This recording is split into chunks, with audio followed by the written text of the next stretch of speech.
Na verdade vos digo que aquele que crê em mim tem a vida eterna. João 6,47. Para entender essa passagem, primeiro é necessário entender que o pecado corrompeu tudo e a todos desde a criação do homem, quando Eva desobedeceu às ordens de Deus, que dizia que poderia comer de qualquer árvore do jardim, mas da árvore do conhecimento do bem e do mal não comerás, porque no dia que dela comeres, certamente morrerás. Gênesis 2,17. Desde então, toda a criação foi corrompida.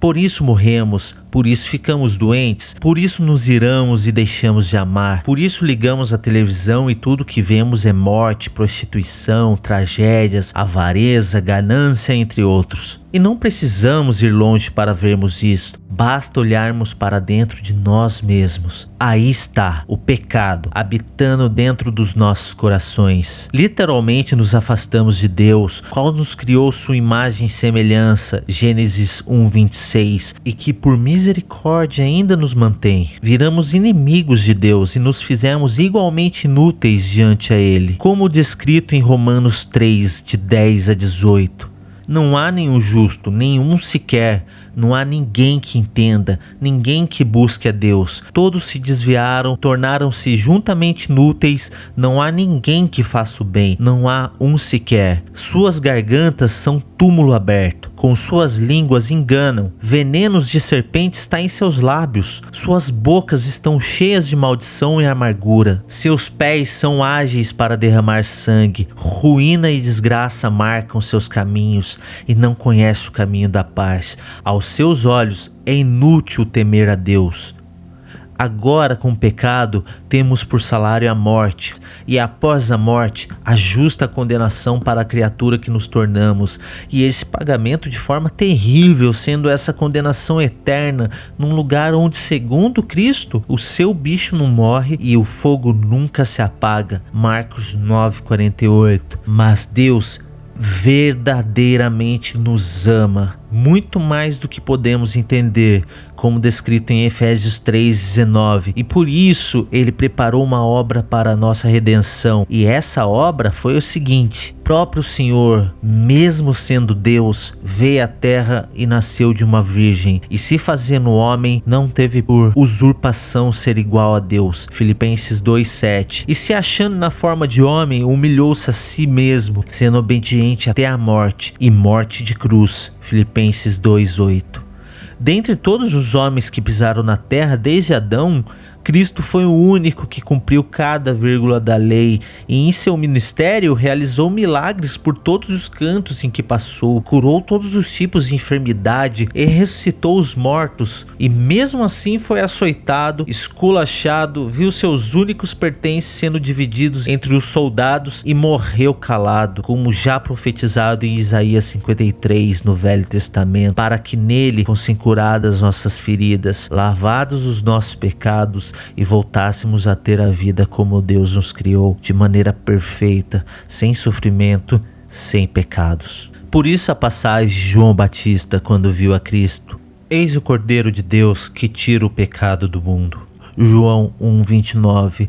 Pois como profetizado em Isaías 53,7, Cristo agiu como um cordeiro levado ao matadouro, como uma ovelha que permanece muda na presença dos seus tosqueadores, e ele não expressou nenhuma palavra, por amor, por mim e por você. Eis a maravilha da obra, que talvez por ser tão bom, muitos não querem crer nisso. Nessa passagem de João 5,24, Cristo enfatiza que aquele que ouve a sua palavra e crê naquele que o enviou tem a vida eterna. Ou seja, você apenas precisa crer que Cristo é o Filho de Deus enviado para a nossa salvação para ter a vida eterna. Por isso se chama graça, porque o dom de Deus é gratuito. Não tente comprar de Deus que Ele te deu de graça, por amor. Amor é esse que excede o seu entendimento, o nosso entendimento. Não tente comprar com esmolas, nem dízimos, nem ofertas, nem mesmo por obras, seja qual for. Existem muitos aí que vão dar carro, casa, metade ou todo o dinheiro que tem no banco para denominações, pensando que serão salvos, mas nunca crerão em Cristo de fato. A salvação é por fé, não por obras. Duvida. Então veja o que o Senhor diz a Nicodemos: como Moisés levantou a serpente no deserto, assim importa que o Filho do Homem seja levantado, para que todo aquele que nele crê não pereça, mas tenha vida eterna. João 3, 14 e 15. Ainda duvida? Então veja essas outras passagens. Eu sou a luz que vim ao mundo, para que todo aquele que crê em mim não permaneça nas trevas. João 12, 46. Ou em João 6,35, eu sou o pão da vida, aquele que vem a mim não terá fome,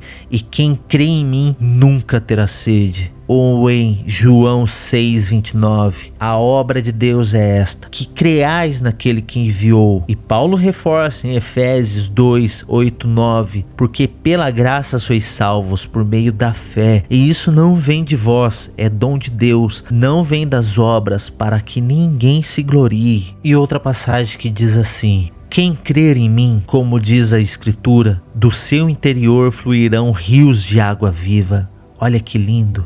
Entre muitas outras passagens, se você ler o livro de Romanos, você verá que Paulo fala muito dessa relação obra e fé.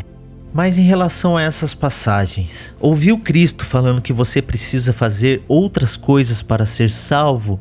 Não, você é incapaz. Achar que suas obras podem te salvar só ajudarão para que seu ego fique inflado. Isso é querer dividir com Cristo a glória de sua obra já consumada na cruz. Apenas crê em Cristo e será salvo. Continuando a passagem, Cristo diz que quem ouve a minha palavra e crê naquele que me enviou tem a vida eterna e não entrará em condenação, mas passou da morte para a vida. Veja que ele fala no presente. Ele não diz que você terá a vida eterna e nem diz que você passará da morte para a vida.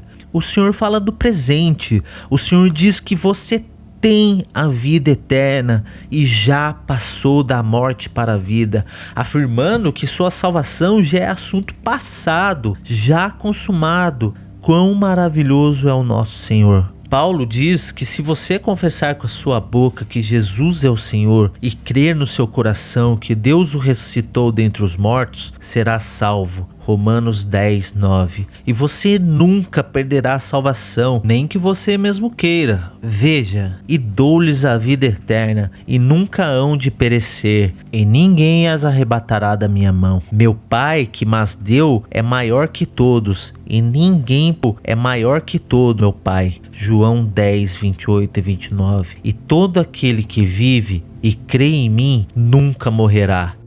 Crês tu isso? João 11, 26. Creia em Cristo e será salvo.